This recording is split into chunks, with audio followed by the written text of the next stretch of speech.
Mercato du jour, aujourd'hui, c'est parti. On commence encore par l'Angleterre.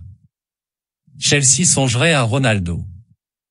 Selon les informations du Daily Mail, Chelsea pourrait songer à offrir une porte de sortie à Cristiano Ronaldo, écarté du côté de Manchester United.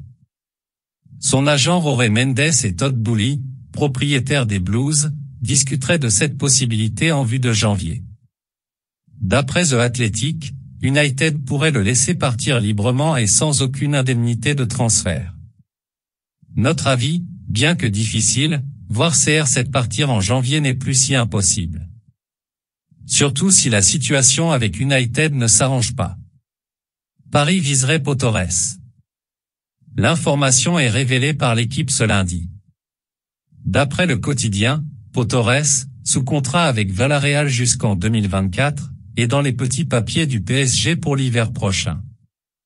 Le défenseur central de 25 ans disposerait d'une clause libératoire de 50 millions d'euros.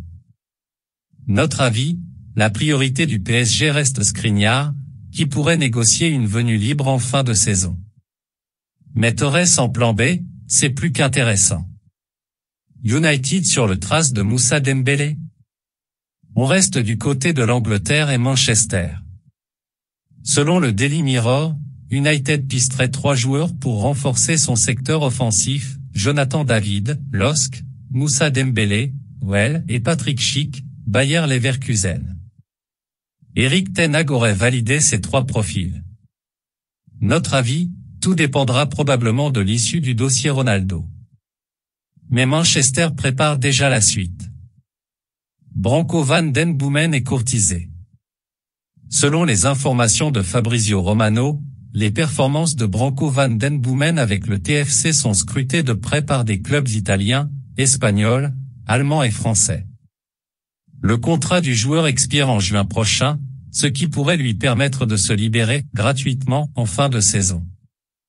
Notre avis, Van den Boomen en fin de contrat, c'est une opportunité à saisir. Rabiot intéresserait Chelsea. Lui aussi en fin de contrat, Adrien Rabiot se chercherait une porte de sortie. Si la Juventus souhaiterait le prolonger, l'international français serait notamment pisté par Chelsea d'après le Daily Mail.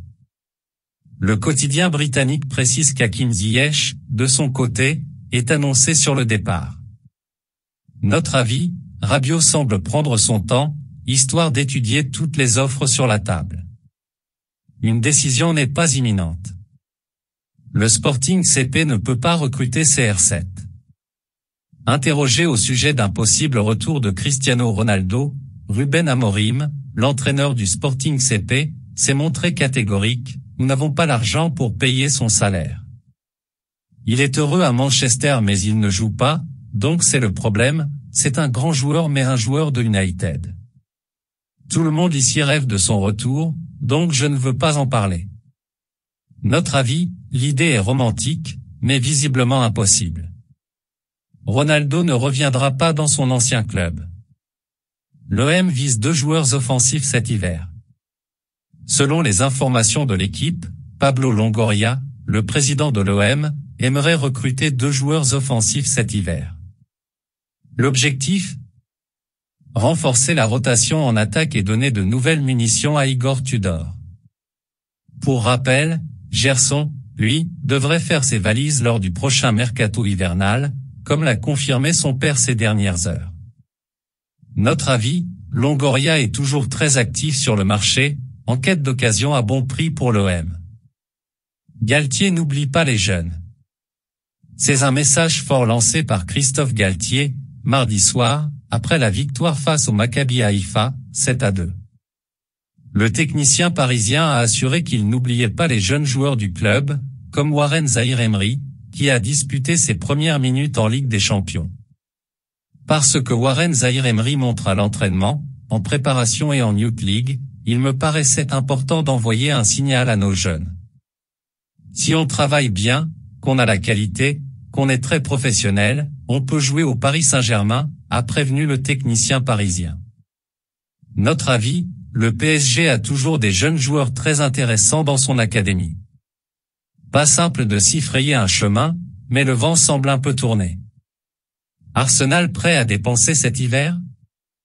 En course pour le titre de Premier League, Arsenal compte bien y rester le plus longtemps possible.